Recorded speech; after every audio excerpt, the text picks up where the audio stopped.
I lost a friend who was my good friend and who was killed by people who robbed him a car. My life was somehow not good. It was kind of really painful to my parents because they used to get worried about me most of the time with the people I related with in the society. Lots of them were taxi drivers, and I was influenced to do my driving in the street without the driver's license. I first met Manasseh in 2008. I was on top of a 2-story building, busy building a roof, and someone told me there's someone at the gate. So I got down the roof. Upon opening the gate, here's Manasseh standing there and asking me if he can come and work with us. I told him that we don't have work for him because we don't have work for all the other people as well.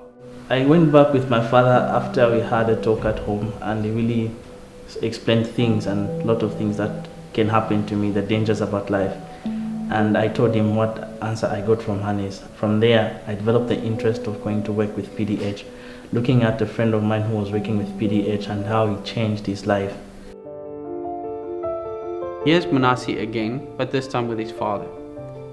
I felt so bad, this person was literally begging me to allow Jesus to come into our lives to develop this person. We took Manasseh in, and the rest is history.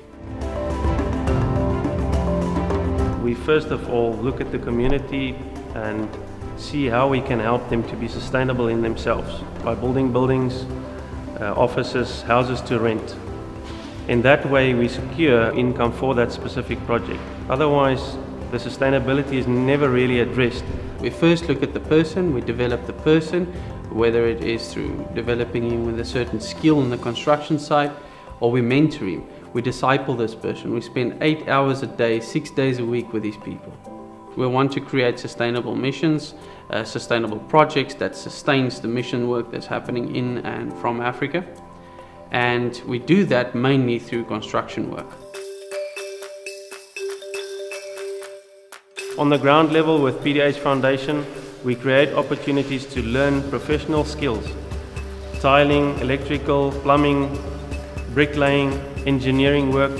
We mentor them, we disciple them, and that's the ministry part of what PDH Foundation is doing.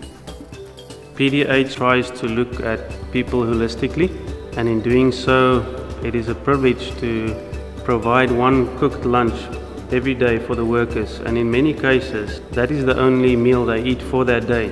PDH is a place where the relationship that is there can change you and can change anybody around this world.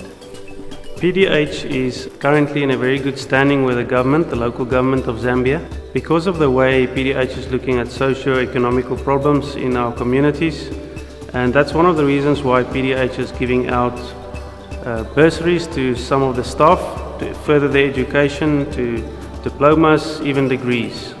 Also, another thing PDH does is they look at scholarships for the workers' kids to go to school and attain good education. PDH has really taught me to become a professional electrician, and it has developed me in terms of management, how to take ownership of responsibilities that I'm given. He feels at the end of the month, I have worked for this money, I'm going home, I'm spending this money on my wife and my kids and my home. There's a certain sense of self-worth that's developing in himself, dignity is there. Another way that we're doing integrated missions is when we are doing business deals with different communities, such as the Chinese or the Lebanese or the Zambians or the Indians. God is giving us a great platform to minister to these people, and many has actually come to know Christ through business deals we did with them. We hope and strive to the very utmost of everything that we're doing to build God's kingdom, as Jesus said, let's go and build God's kingdom here on earth as it is in heaven.